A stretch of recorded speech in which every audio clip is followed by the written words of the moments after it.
Welcome back to the second video of my Back to Basics guide series. If you missed the last video, you can click the pop-up now to watch that. Anyways, let's get into it. So this video is going to be all about wave control.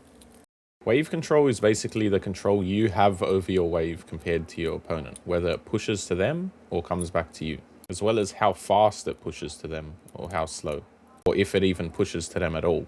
While many players learn this unintentionally, it is a fundamental aspect of League of Legends laning, which can massively increase your lane power. In this video, I'm going to cover a few wave states and how to achieve them, including slow pushing, fast pushing, or sometimes referred to as hard pushing, and freezing. When starting off your lane, you can think of everything being in a neutral state. All the minions are the same HP, they'll all kill each other if you don't interact with them. But let's take it a step back. This isn't just brainless. Why am I hitting these melee minions?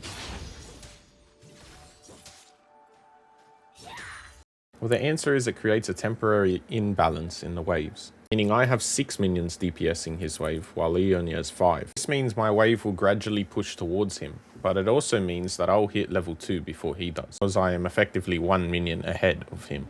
This results in Zahen wanting to now push the wave as well, so he doesn't fall behind the level. It results in me being able to get a nice punish on him, since I'm stronger level 1. By staying 1 minion ahead, you level up first while also keeping the wave in a neutral place in the lane. This forces your opponent to have a choice. They can walk up and try and CS, or they can sit back and avoid dying. Sometimes if your opponent isn't counting minions, and especially in lower elos, your opponent won't even realize that you're about to level up, and you can just jump on them while they're still level 1 and punish them for it. In this case though, my opponent respects the fact that I'm going to level up and instead chooses to sacrifice their CS that he would otherwise get, giving me full lane control. When you're playing an early dominant champ like Kled, this is usually how it goes against your opponent. However, if you are playing a late game champ, a lot of the time in lower elos, your opponent won't be doing this, and you can actually get lane control despite being a weaker laner. So don't just automatically give up lane control just because your opponent is stronger than you.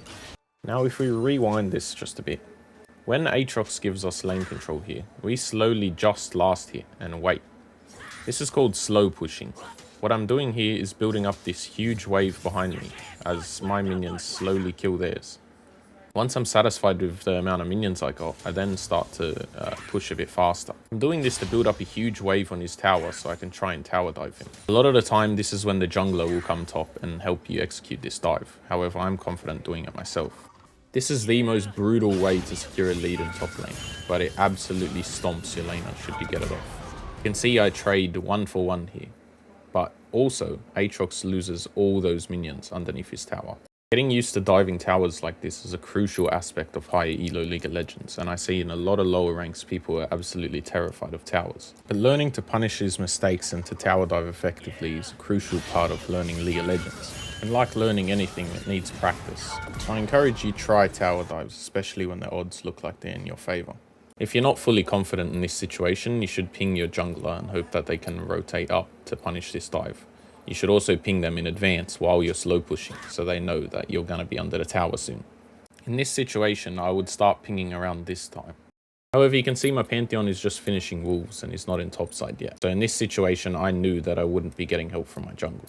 I'd use a combination of attack ping, push wave ping, and on the way ping on my tower to get the point across. However, don't feel like you're locked into this dive. There are other ways to get ahead while your laner is farming that huge wave. When you push a big wave like this into the enemy's turret, they're forced to sit there and farm CS while their wave builds up behind the wave that's on the turret.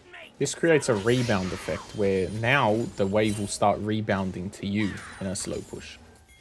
Like I touched on earlier, having my wave in this defensive position means my reinforcement wave will get here and help DPS the enemy wave before their reinforcement wave does, leading to my wave pushing towards the enemy. You can think of this as a game of tug-of-war, with the minion wave being the rope. Each laner takes turns pushing and pulling until the laning phase is over. So while your laner is slow pushing to you, it's your time to play defensive, as there's a massive minion wave to help back him up should you fight. And also, if you die in the fight, you have a lot more minions to lose. As well as you generally being lower level because you haven't farmed your minions yet. Additionally, any damage you take in doing trades can lead to you being a lot lower HP and more vulnerable to tower dives should their jungle show up, or even them just solo dive you themselves. The inverse, however, is also true. When you have a massive stacked wave, you should be playing aggressive, as you can set them up for dives, and your minion health helps you win fights that you otherwise would have, like this 2v1 here.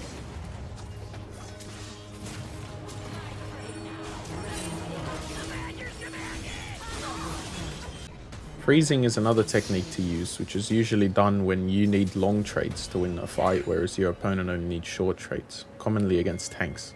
If you're playing something like Darius, for example, it can be good to freeze to get the extra long lane to run people down. Very commonly I hear that you need 3 enemy caster minions alive more than your wave to freeze in this position. However, due to a number of factors, I like to have way more than that, which we'll get into in a minute. But overall, the main purpose of freezing is so that you have access to free farm while your opponent gets zoned from farm, as well as setting up jungle ganks like here.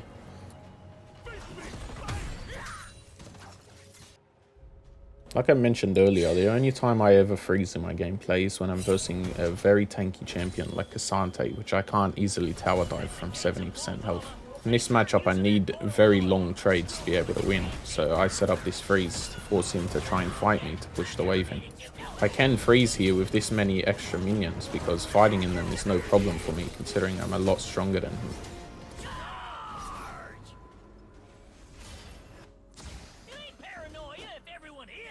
Now, why do I like to freeze with a whole bunch of minions like this? One thing is that my champ often builds Tiamat, which means I kill minions that I don't plan to kill and push the wave unintentionally.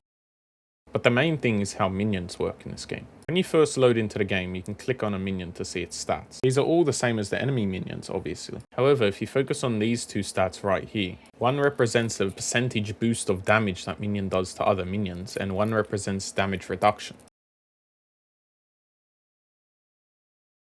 Now take a look at this minion and see the stats changed. This will not match the enemy minions whatsoever. One side will have buffed minions while the other side remains neutral. This means that with an even minion number, your wave will just push to them regardless because of these stats. So when you're attempting a freeze, or just playing the game in general, you should click on your minions and then click on the enemy minions and see what the difference is. This buff goes to the winning team, scaling with level difference on average, as well as turrets taken and other factors. Who gets the buff is sort of irrelevant knowledge. You should just check the minions and see who actually has it. The last thing I want to cover is fast or hard pushing. This is commonly used when you have a fight that forces your opponent to back or kill them. In this clip you can see I have a fight with Zahen, which I narrowly win. I immediately default to hard pushing this wave. I do this because the wave is in a neutral state, so pushing it is in my best interest. I do this for 2 reasons.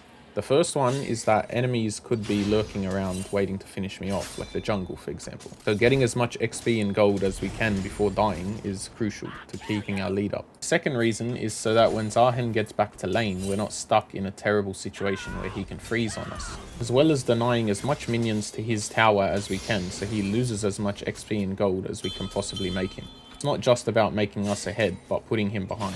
This is only usually done if your wave is pushing towards the enemy, or it is in a neutral state.